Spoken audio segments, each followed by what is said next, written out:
Alright, we're going to an event with this famous VFX artist named London, Wizard Why VFX. do you do it horizontal? Why don't you do it vertical? Because it's for Billy TV. I guess we have both versions. Yours is horizontal. He's recording for his fans. I'm recording for my fans. Hey, so, who fuck are we your going fans. to an event? We're going to Shia LaBeouf. Hopefully we see him. Shia LaBeouf.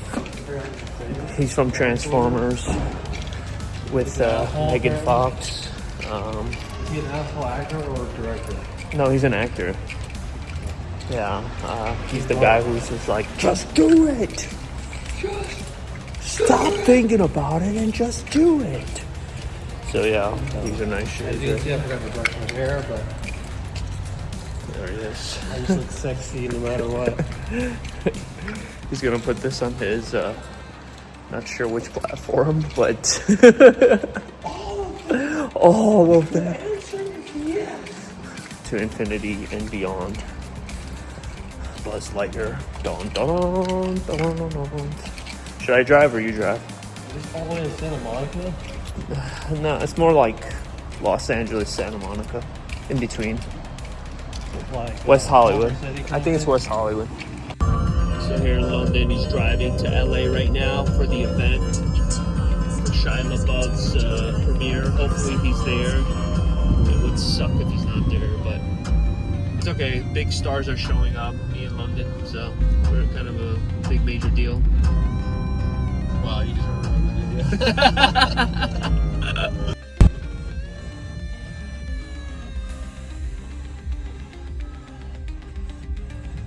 idea. Here's Autobots. There we go. No more excuses. Just do it. Do it. Just do it. Do it. Do it. Stop thinking all the time. Just do it. can't remember that. We need to watch the video so we can remember what it is. Shia LaBeouf. Yeah. He's like behind a green screen and he's like flexing. But that one of my videos a long time ago. Oh really? I think I saw it in one of your Instagram reels. It was so old. I was like, this is before you started posting a lot of content. I thought I saw it on there. It was back in 2018. I was like, did he work for Shia LaBeouf? Well, we did for this. My client did, I guess. Cool. So this Shia LaBeouf event, I always say it wrong, don't I? Shia LaBeouf. Shia LaBeouf. Anyway, yeah, my client was working on his project, so that's how we got into the exclusive event. Turn down the audio. So, let's do kind of an intro thing. Alright, so right now we're headed to an exclusive screening event with Shia LaBeouf. Shia LaBeouf. I always say the name wrong, I don't know how to pronounce that. Yeah. But my client, or the client was working on, or let me say it again. Our client was working on their project, and that's how we got into this exclusive screening event. So we have to, anyone we invited, we had to put on the list, and it's great. It's always great to get pictures with celebrities. He should be there today. He's not in any of the other screening events, just today. So hopefully we're lucky, we get some good pictures, and always helps the resume. Absolutely. I mean, he's really good. He's a really good actor. I've seen him in a lot of great movies, such as Transformers. I mean, that's one of his big movies. But he's done a lot of great independent work. They say he's an asshole director. No, he's an actor. No, he's a director too. Like, Yeah, I know. He's a director. lot of these A-list actors are always directors too. He did this movie called Fury with Brad Pitt. It was really good. Like, he was really intense. And he literally didn't, I don't know, from what I heard, he didn't shower for like a whole month before he and he pulled out his tooth to feel pain. So he could get into character of a soldier. Yeah. And it's an intense movie. I can't believe the stuff they do, like starve themselves, pull out teeth, cut off their nuts, like method acting. Hey, man, they take their jobs so seriously. So I guess they get paid so much and they deserve to do some shit like that. Like Robert Downey Jr. should at least cut off one of his hands for how much he's getting paid. Robert Jr. is an amazing actor. I mean, he doesn't. I don't know what his process of getting prepared for a character is, but it's impressive to me because it's just another level. He's done some great roles such as Chaplin, and the Oppenheimer movie is just amazing. Dancing, I was swerving, so on. So excited for this. I'm glad it's a short screening. It's only an hour and a half screening, so we don't have to sit through. Like, we're so productive people. Like, at least me, I don't like to watch entertainment for too long because I like to work. So I'm glad it's only an hour and a half movie instead of like 3 hours, like the Avatar. Avatar, yeah, that was fun. I mean, I like at least like once a week. I don't mind watching like a long movie, you know, on the weekend. There's creators and consumers. Yes. I'm a creator. I'm a creator consumer. I'm a creator consumer. I do both.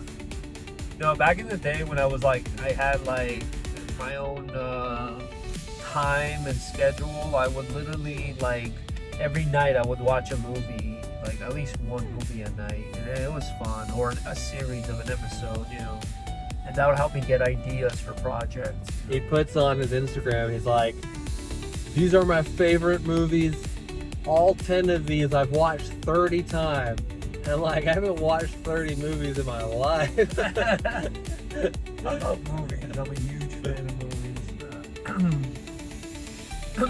I love entertainment. I mean, that's what people watch, content. I mean, every day we're acting, you know, every day we're kind of living a life like we want to live like a movie or a highlight reel from an Instagram, you know. I mean, there's pros and cons to it. I suffer from not watching enough movies because I think it's good references and inspiration. Like every time my client's like, oh, we want to make the visual effects like this. And you've seen this movie, right? I'm like, yeah, that movie. And then I'm like into a pickle. Like, I've never seen it. So, but the good thing is if you haven't seen so much content, that's probably because you're so busy creating and being productive. So it's a bittersweet, but You need a balance of both, basically, you know. You gotta do, you know, this is an interesting look we have on. This could be like our gimmick. Wear the sunglasses, we like do a podcast, you know. We like to match up. People think we're gay, you know. I'm gonna comment on that, but Yeah. like sus. Nah, but No, we're straight. we match up. And It's okay to have a partnership / friendship. You know, sometimes we go on double dates with other women. It doesn't work out very well. Dude, we need to start doing live videos like on Instagram or stuff. but we want to create more content together to combine forces for our goals. We have a bit different goals. We both make a lot of content, but our audiences are a little different. So we're thinking of ways that it intersects where we can both put our energy to combine forces. 1 + 1 = 3. Does that make sense? Yeah. I agree with that 100%. I mean, we can create so much, especially now we have like this content machine where people enjoy so much content nowadays, and they're always hungry for more and more. So it's like we can do anything with it. I honestly want to do a TV movie or a series, you know, or something that's gonna help people, you know, watch stories and be moved by it, you know. Yeah. Those are always fun for me to do. But yeah. All right.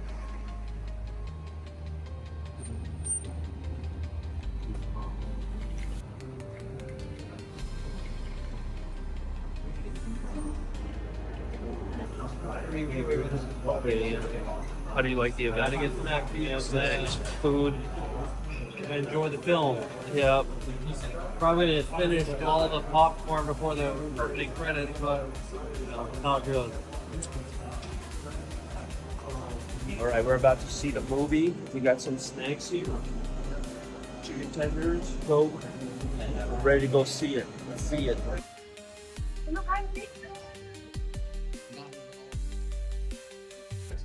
But I'd like to welcome you all, and just to mention that there's going to be a Q&A afterwards with Shia LaBeouf and director David Mamet. So here is Henry Johnson.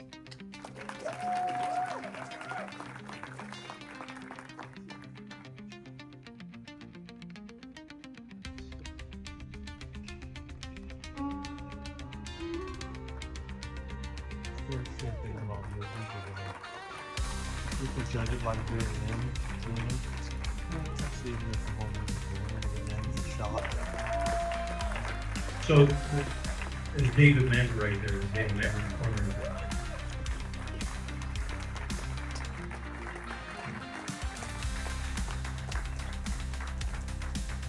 I was going to kind of just talk to the OG and kind of ask questions I'm curious about. If you guys are curious about stuff, if you want to ask questions, let me know and I'll ask for you. So this is a pretty West LA project because Dave was down the street and the play was down the street, and then all the screenings have sort of been down the street. So thank you guys for coming. I know it was really you could have just easily did it online. So clearly there's some weirdos in this room. Fanatics, I'm sure, Mamet fans, I'm sure. That's why I'm telling you all, I'm cool if you guys want to ask questions too. As most of you know, I've kept up with your career for many years. The one question I have, I guess, as an artist myself, is, a lot of times now, there's so many content and they want actors on set to perform the best that's possible. For this character specifically, how long did it take you to prepare for this character, and how much of yourself did you bring in it? So a lot of preparation comes from like whatever the source material is being kind of like whack.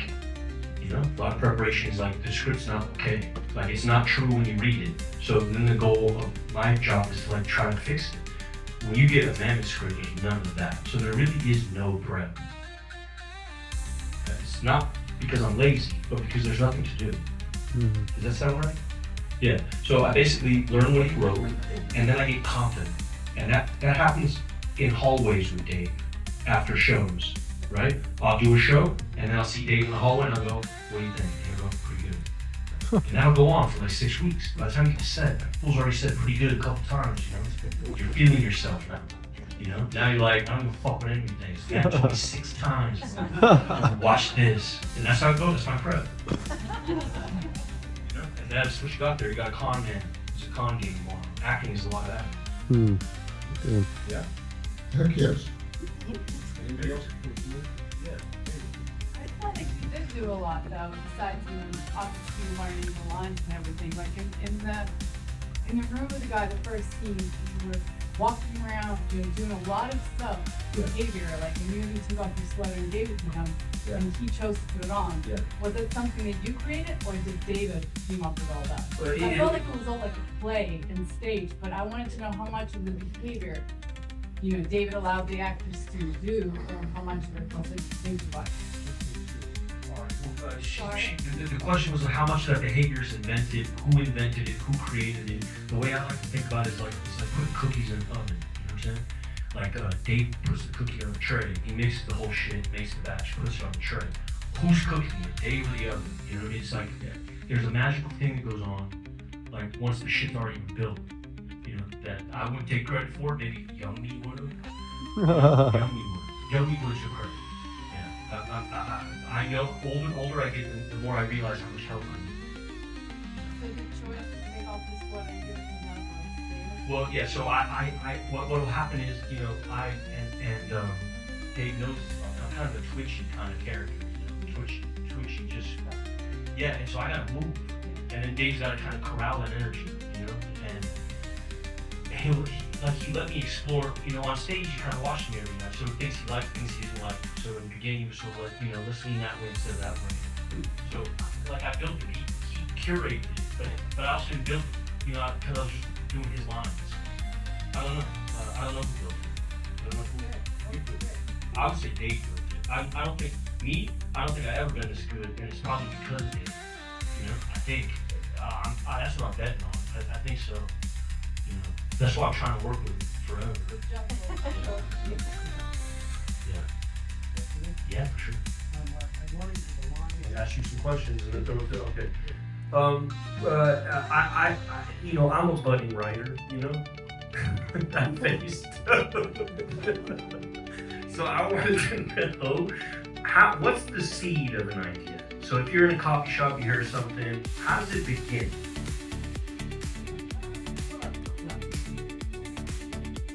I keep your that before I told you where I get my ideas, right? No, not this specific. Okay. Can I tell them? There's a little old guy, he's a Mexican American guy, he's working in Encino, he's got El Camino, and he parks in Bond's parking lot every Saturday morning from 9 to 12, and he sells ideas up the back of the open. It's true. Story. No, but really answer the question. I'll be damned if I know. But No, Dave, you do know. There's a secret sauce. Okay, well, How do you know if it's a good idea or a bad idea? aha. Why did you wear that t-shirt today? Because I knew that it would come up, and last time I was with you, you gave Bobby Lee a comment on his shirt, Yeah. so I wanted a compliment, so I did this shirt. Listen, why did you Because I thought you would. seem like a good idea to say? So why does anybody up here ever do anything? You know, whether pick a t-shirt or set fire to your spouse. It seemed like a good idea. You're not going to answer this. No, I don't. Okay, you do know, you have to. But this isn't like a fluke, yeah? You have to just like, this is not like some fucking thing, it's no one-hit wonder type thing, yeah? You spit these fucking things out all the time, you're the greatest writer alive. How did it happen? Yes, how did it happen? It's actually the only thing I know to stop myself from going a little bit crazy. It's just like if someone's a great athlete, right? They gotta go to the gym, they gotta run, right? What's the longest you've gone in your life without writing? And what was going on? Without writing? Never. Never. Why? Well, that's true. I slow down and then I go through, I say, oh, I'll never write anything again. And I hate myself until my wife, I drive her crazy. I'm never gonna write anything again. Oh, we. Yes, you will, she says. I pout. I go to my room. I roll around, get up, I write something, just to spite. Can you explain, just for an ignorant, this thing about the rhythm and iambic pentameter, and is it bullshit that you actually implement this? In this book, coffee table book, it says the wisdom of great Jewish men, right? There's Einstein, and there's Jesus Christ, and there's Moses, and there's Theodore Herzl. I said, wait. I'm so touched. I opened up the book, it's blank.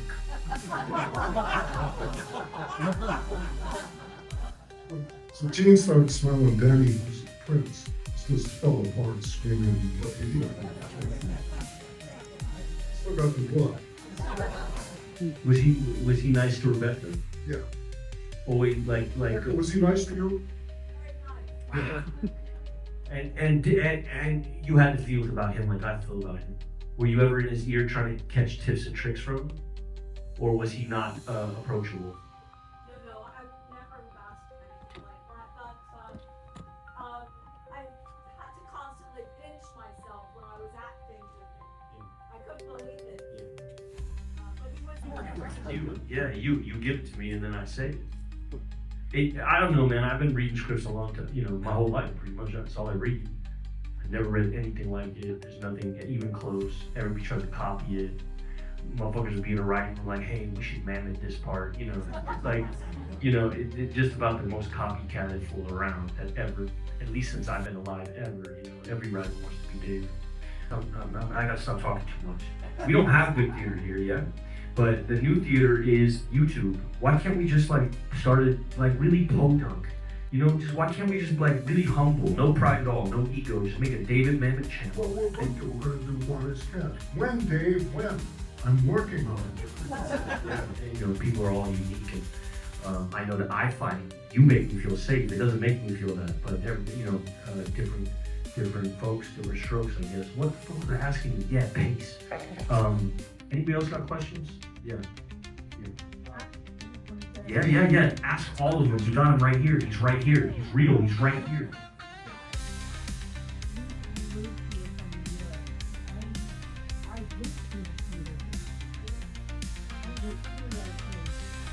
Yeah, but you're right. There's no way because they're 405. You know what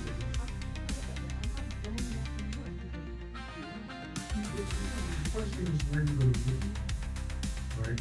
If there was a place to put them on, that was secure and ongoing. You always say, you know, Chai, you got a month free here, Becky, you got a month free here, Macy's, blah, blah, blah, blah. How do you go? But that doesn't exist. So that the non-for-profit theaters here, basically all cratered for various reasons, not the least of which they're doing shit, and they're trying to cater to a bunch of septuagenarian Jews who got dragged, who got dragged to the theater by the white Ellen to see the house of Bernardo Alba, right? Yeah,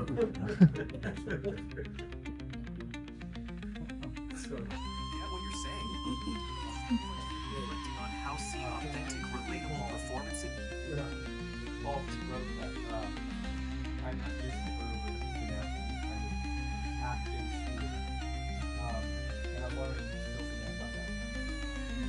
I had a couple acting schools that I started with Billy Macy. All that we knew was, you gotta work. We started a school at the St. Nicholas Theater in Chicago in 1973. And we got a whole bunch of plays, And then we started an acting school for the same reason anyone ever starts any school. You know what that is? To make money, right? All schools exist for the teachers, okay?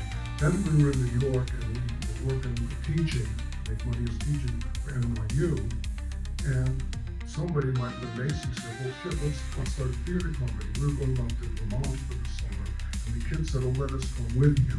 So the kids came up to Vermont for the summer, and this was our program. We'd get up like 7 o'clock in the morning, everyone would do yoga, then they'd do scenes, and then they would do painting flats, and then blah, blah, blah, all day long, and then we would put on a play, and then after the play, we'd go to the local radio station and do live theater at 11 o'clock at night. So a lot of these people, incredible companies, are still working, because what are we teaching? Acting? No. Get up and go home, right? Work hard. Why are you doing this thing? What are you doing for the audience? You're doing so you make a living. All the acting skills that I've seen, and I saw a lot when everybody in New York, Strasberg and Adler, and Sanford Meiser was my teacher. They didn't have any idea what they were talking about. They wanted to try to recapitulate the theatrical experience by taking a bunch of students and criticizing them. But the only way you're going to learn how to act, really, is to get your heart broken in front of an audience. You say, geez, I'm not going to do that again. Right? All right, last one. I have an answer. Yeah, Okay. First, I just have to mention that real quick. But, question is for Mamet. Following the Reddit AMA that you had weeks ago, you mentioned that you don't do co-writing.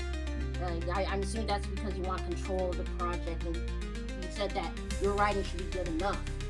But have you ever been approached to ghostwrite, rewrite, or give notes? And if so, how did you? Oh yeah, back in the days when they were actually shoveling money around in Hollywood for a good reason.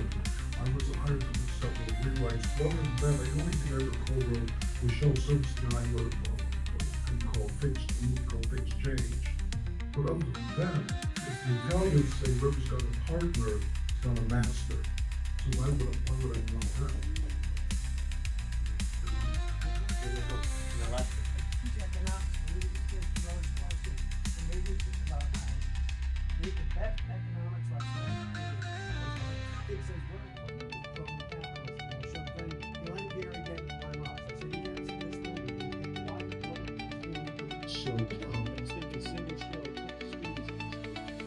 You not me, right?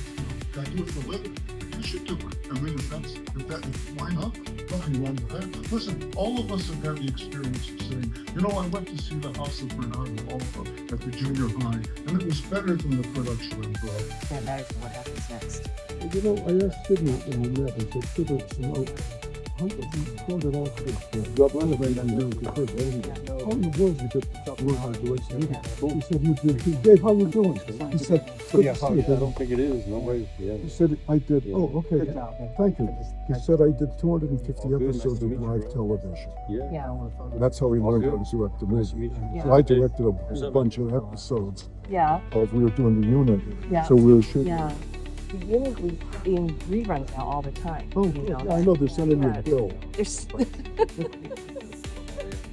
hoping that you're getting your residual checks. No? Oh, no. Are you sure? Yeah, are you getting some? I hope so. Yeah. It's turning to fashion. Cool. That's cool to hear. Yeah, sure. Because I'm like, for the last several years, I'm seeing stuff it. Yeah. It's always. Yeah. What you Yeah. got? Trying. Yeah. Cool, man. What's your name? Martin. Nice to meet you, Martin. Yeah, man. Live performance. Okay. Oh, thank you. But I have to tell you something. What you doing? Started there as a player. Oh, did you? Yeah, that's 1970. Well, it's straight dog shit now. Yeah, I They've been making dog shit for Well, like years, bro. Years. Yeah, Bad. I've been to the premiere. I took Dave over there. You want to hear a crazy story? I took Dave over there. I knocked on the fucking creative director's door. I said, "Hey, Dave Mamet's house." Yeah, I noticed you got this House of Green Jacket. No, that's the kind of theater, that place. Poster on the website. Oh, this guy. Yeah. 79. Different. It was pure. That was what happened. Yeah. You guys had some years in there too. You guys blew up over there. But then we went to see on screen. Oh yeah. To see the Oh yeah. Different. Yeah. Closer. Yeah. But it's wonderful. Thanks, man. So, Cool. Nice to meet you. Yeah. Sorry your former home went to shit, yeah. but A lot of former homes. it's true. Most of them. It's pretty much all of them. Yeah. Take care. Yeah, you too, man. Hey. Sure, yeah. No. Perfect. I just want to tell you, I love your work, like your charisma. Oh, thank you. Like, I mean, I'm so sorry to be like, I've gone through like your vlog, and it just, you were like a part of my childhood, and it really projected that. So, to be able to meet is like really an honor, and sometimes your work has made an impact. And so you keep doing what you're doing. Thank you. So I just want to tell you I appreciate it. And Nice to meet you.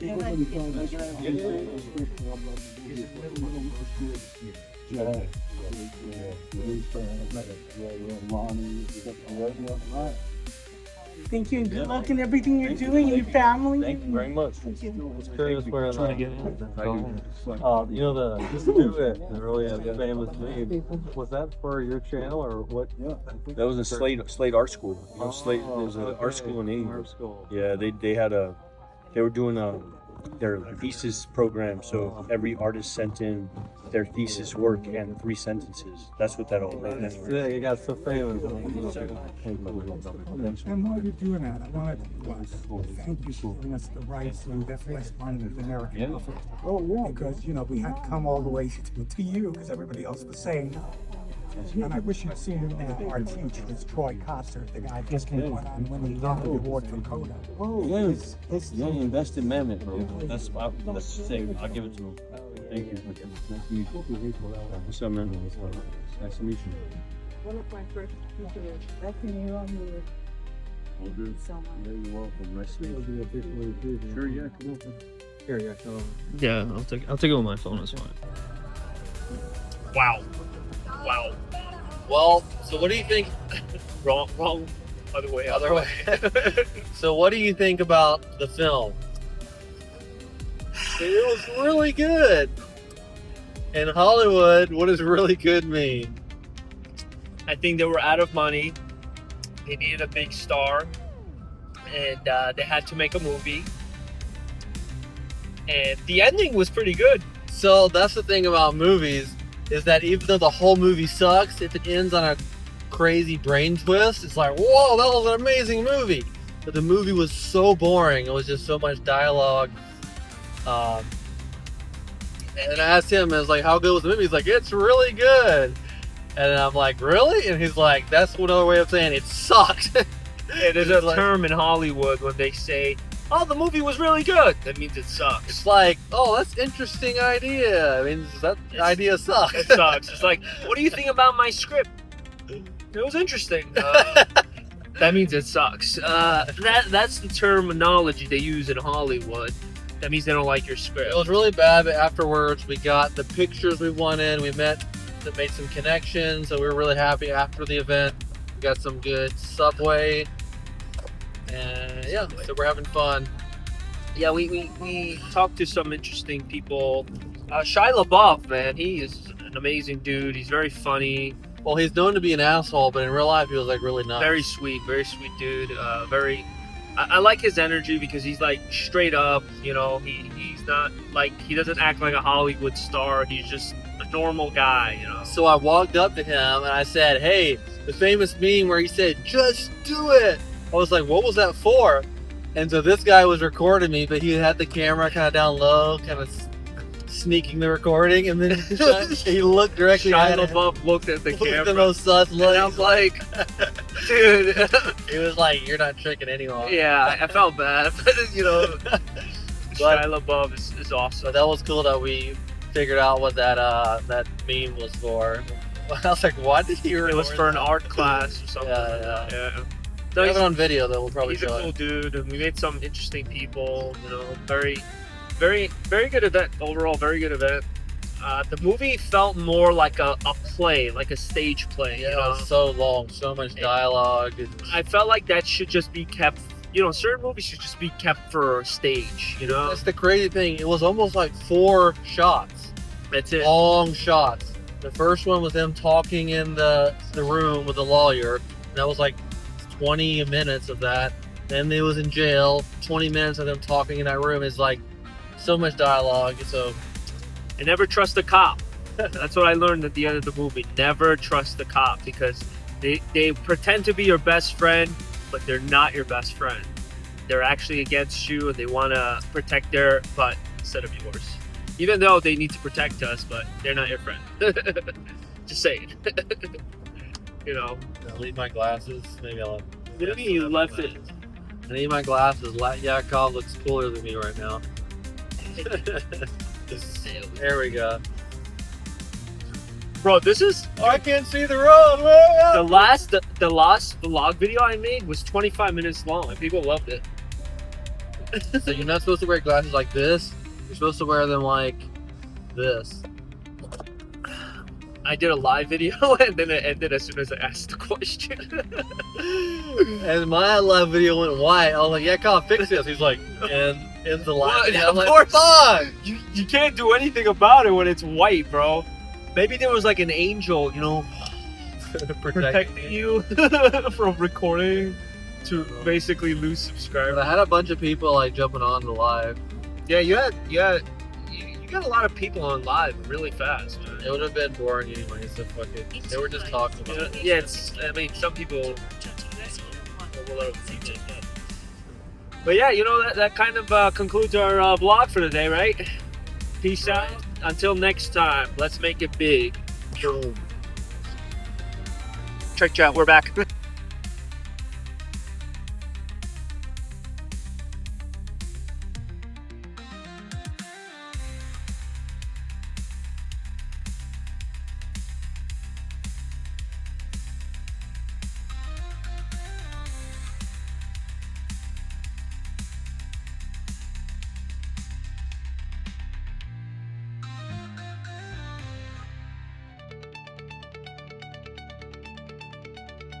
Right, you know? That face.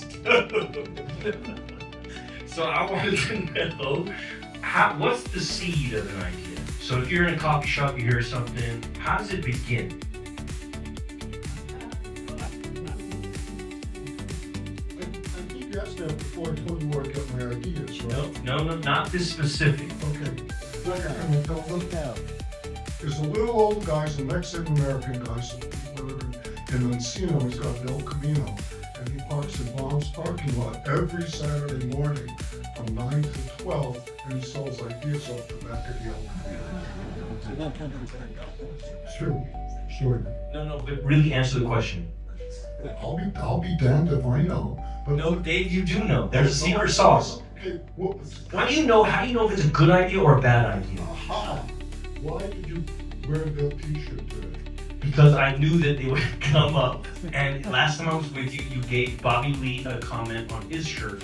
Yeah. So I wanted a compliment, so I wanted to share. I said, well, why did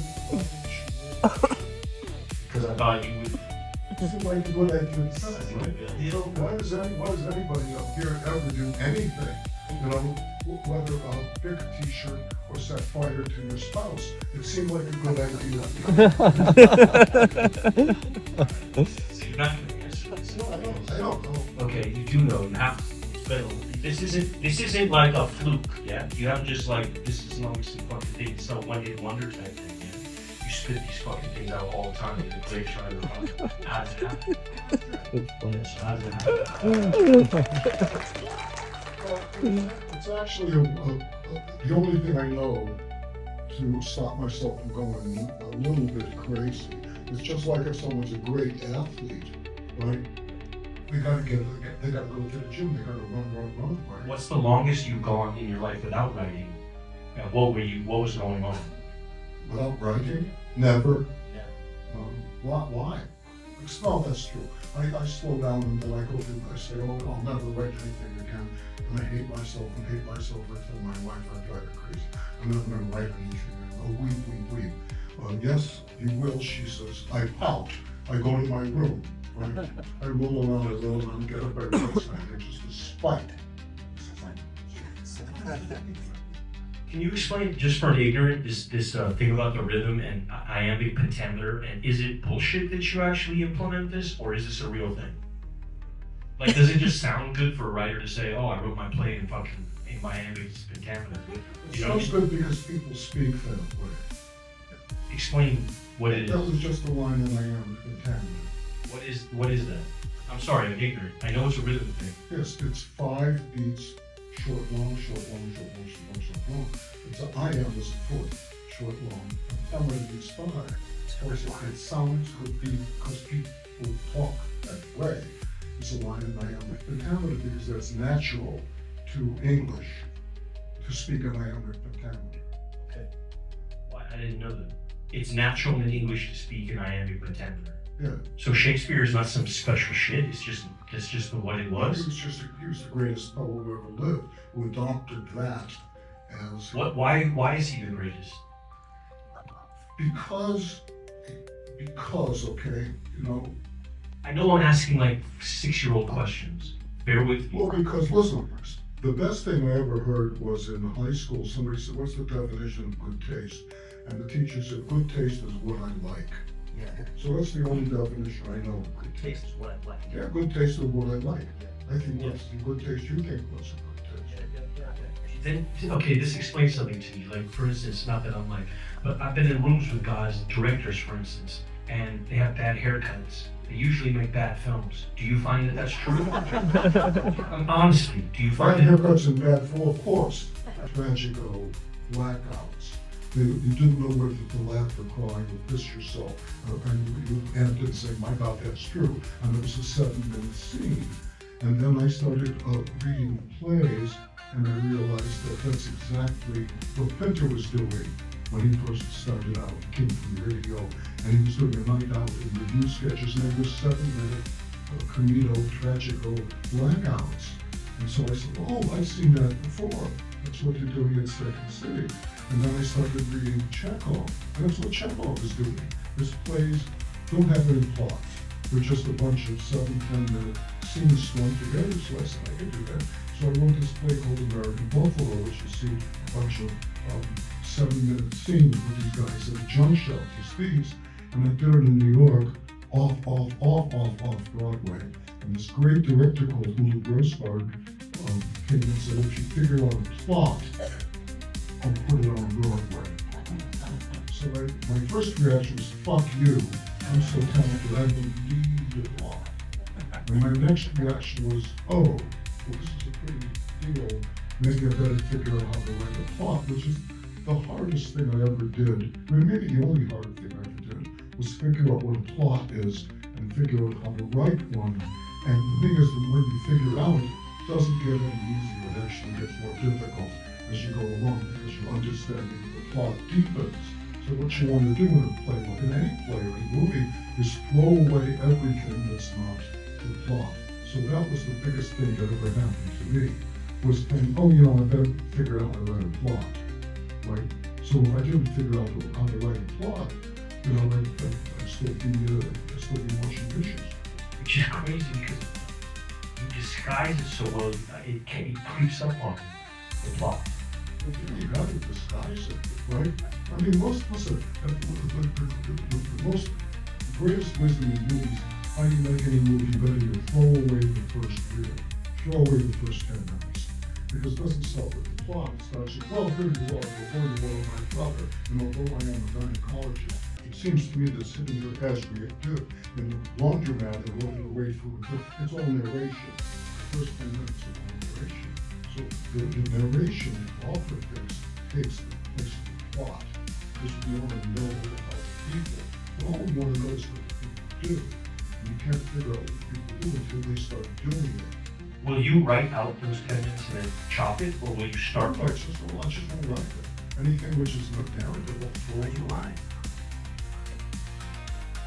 Okay. And also, Grossman walks in, your first play, is he already established? Things started smelling. Danny, who's the prince, just fell apart screaming. Still got the book. Was he nice to Rebecca? Yeah. Always like. Was he nice to you? And you had feelings about him like I felt about him. Were you ever in his ear trying to catch tips and tricks from him? Or was he not approachable? No, I've never thought that, but I had to constantly pinch myself when I was acting. I couldn't believe it. But he was incredibly generous, so smooth, he was so smooth into a scene with you. It just felt like falling off log acting. Yeah, I think he's the best actor in the world for sure. Acting. You ever get to Duval? You ever get to Duval? You and Duval have a club connect? Sure, Bobby Duvall was in Ulu Bluesbart eventually did American Buffalo on Broadway, Yes. so they figured out the plot, and Robbie Duvall played Teach.